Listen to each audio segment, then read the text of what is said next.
पांचाल देश के राजा द्रुपद की पुत्री होने के कारण द्रौपदी से जुड़ी हुई कई विशेष बातें कई राज्यों में फैली हुई थीं। उनकी सुंदरता, बुद्धि और विवेक को देखकर कई राजा द्रौपदी पर मोहित थे। लेकिन महारथी कर्ण को द्रौपदी का निडर स्वभाव बहुत पसंद था। द्रौपदी अपनी सखियों के साथ भ्रमण करने के लिए जाया करती थी। द्रौपदी को देखते ही कर्ण को उनसे प्रेम हो गया। जब द्रौपदी के स्वयंवर के लिए राजा द्रुपद ने द्रौपदी के कक्ष में दासी द्वारा महान योद्धाओं के चित्र भिजवाए थे, तो उनमें कर्ण का चित्र भी था। क्योंकि दुर्योधन का मित्र होने के कारण सभी कर्ण का सम्मान करने के साथ उन्हें राजसी परिवार के वंश की तरह मानते थे।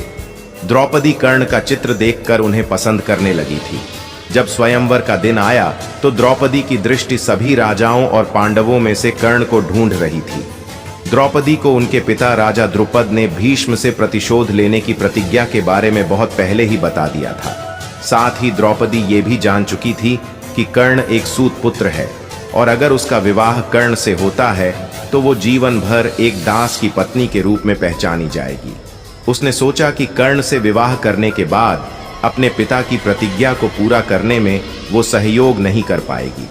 इस दुविधा में पड़कर द्रौपदी ने अपने दिल के बजाय दिमाग की बात सुनते हुए कर्ण से विवाह का इरादा छोड़ दिया।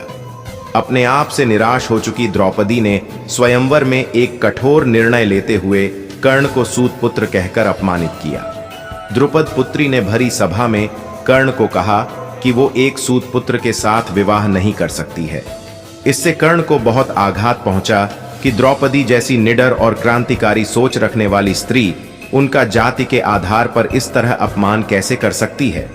स्वयंवर में द्रौपदी से अपमानित होने के बाद कर्ण के मन में द्रौपदी के लिए कड़वाहट भर चुकी थी, जबकि द्रौपदी अपने इन शब्दों का सत्य जानती थी।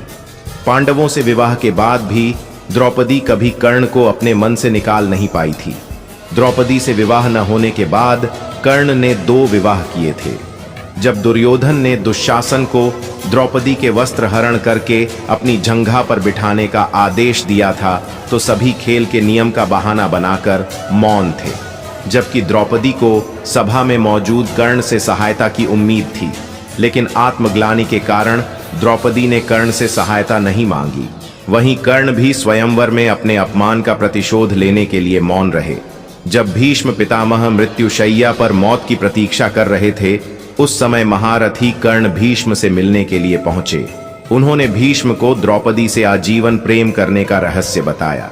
जब वो अपनी प्रेम कहानी से जुड़ी विभिन्न घटनाएं भीष्म को बता रहे थे तो ये बात द्रौपदी ने भी सुन ली थी।